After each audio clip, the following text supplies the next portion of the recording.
మహాదేవ శ్రీమాత్రే నమః. Welcome to our channel శ్రద్ధా భక్తి ఛానల్. కొత్తగా చూస్తూ ఉండేటువంటి వారు సబ్స్క్రైబ్ చేసుకోండి. తప్పకుండా మంచి మంచి రెమెడీస్తో మీ ముందుకు రావడం జరుగుతూ ఉంటుంది. తప్పకుండా సబ్స్క్రైబ్ చేసుకోండి. అమ్మవారి యొక్క అనుగ్రహాన్ని పొందాలి అని చెప్పి నేను కోరుకుంటూ ఉన్నాను.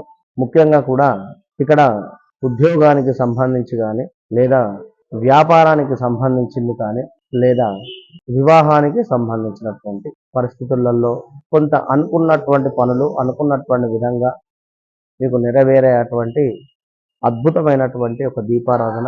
ఇది ఖచ్చితంగా కూడా సోమవారం రోజు చేసినట్టయితే ఈశ్వరుడు ప్రీతి చెంది మీ యందు, ఎందుకంటే ఇక్కడ ఐశ్వర్యం అనేటువంటిది ఈశ్వరుని ఆధీనంలో ఉంది కనుక తప్పకుండా కూడా ఈ యొక్క ఐశ్వర్యానికి సంబంధించి మీరు ఈ యొక్క దీపారాధన చేసుకోండి. ముఖ్యంగా మహిళలు ఈ యొక్క దీపారాధన ఎంత చేస్తే, ఎన్ని సోమవారాలు చేస్తే అంత అద్భుతమైనటువంటి ఫలితం ఉండబోతూ ఉన్నది.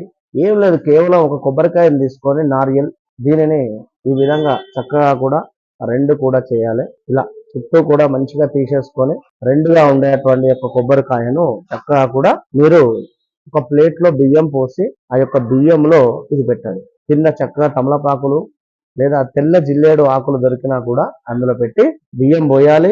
ఆ యొక్క బియ్యం పైన ఈ యొక్క తెల్ల జిల్లేడు ఆకులను పెట్టాలి, లేదా తమలపాకులను పెట్టి దానిపైన ఇవి రెండు కూడా ఉంచాలి. ఉంచి ఇందులో కొబ్బరి నూనె పోయండి. ఇందులో కేవలము కూడా కొబ్బరి నూనెనే పోయండి. కొబ్బరి నూనె పోసి చక్కగా ఇక్కడ 1 2 3 4 5 6 7 8 బొట్లు గంధము కుంకుమతో 8 బొట్లు పెట్టేసి చక్కగా ఆ యొక్క పెట్టేసేయండి. పెట్టేసిన తర్వాత చక్కగా కూడా కొబ్బరి నూనె పోసారు. ఇందులో కొబ్బరి నూనె పోసి మంచిగా పెద్ద పెద్ద వత్తులను తీసుకొని, పెద్ద వత్తులను ఒక 5 తీసుకోవాలి. అంటే 2 2 కలిపి 5, 2 2 కలిపి 5. ఇందులో 5 వేయాలి, ఇందులో 9, మన 4 వేయండి. ఇందులో 5, ఇందులో 4, 2 కలిపితే 9 అవుతుంది. ఉన్నారా? ఇది దీనివల్ల కుజునికి సంబంధించినటువంటి సంఖ్య ఇది కనుక ఆర్థికంగా కానీ, వివాహపరమైనటువంటి కుజ దోష నివారణకు కానీ, సంతానానికి సంబంధించింది కానీ, లేదా పిల్లలు కావాలి అనుకున్నా, లేదా వ్యాపారంలో ఇబ్బందులు ఎదుర్కొంటూ ఉన్నారు అనుకున్నా, లేదా ఇంకా ఆర్థిక పరమైనటువంటిది ఏదైనా, అంటే ఇక్కడ ఏ రెమెడీ ఎవరికి వర్తిస్తుంది, ఎవరికి సెట్ అవుతుంది అనేది మనం చెప్పలేము. ఎందుకంటే జాతకంలో దశ అంతర్దశలు అనేటువంటిది చాలా ఇంపార్టెంట్. ఇక్కడ మీ జాతకంలో ఒకవేళ కుజుని దశ, ఈ కుజుడు 12లో ఉండి 12లో కర్కాటకంలో నీచపడి ఉంటే ఆర్థికంగా చాలా ఇబ్బందులు ఎదుర్కొంటారు.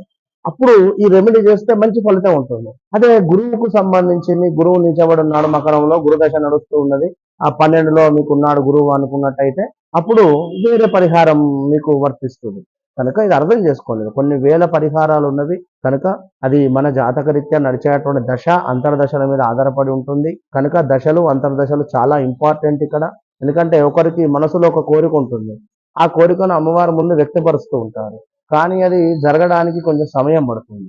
ఈ సమయం ఎంత సమయం పడుతుంది అనేటువంటిది మనకు ఒక క్లారిటీ ఉండాలి కదా. కనుక నేను చెప్తున్నాను, ఈ విధంగా మీరు కొబ్బరికాయతో దీపారాధన చేసినట్టయితే తప్పకుండా మనసులో ఉండేటువంటి కోరికలన్నీ కూడా నెరవేరుతాయి అని చెప్పడం జరుగుతున్నది. మరొకసారి చెప్తూ ఉన్నాను, మరొకసారి జాతక పరిశోధన అనేటువంటిది చాలా ఇంపార్టెంట్.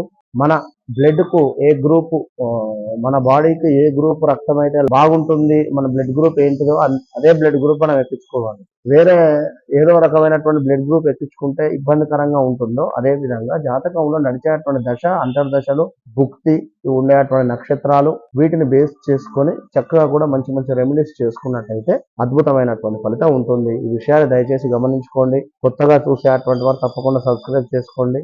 All the best.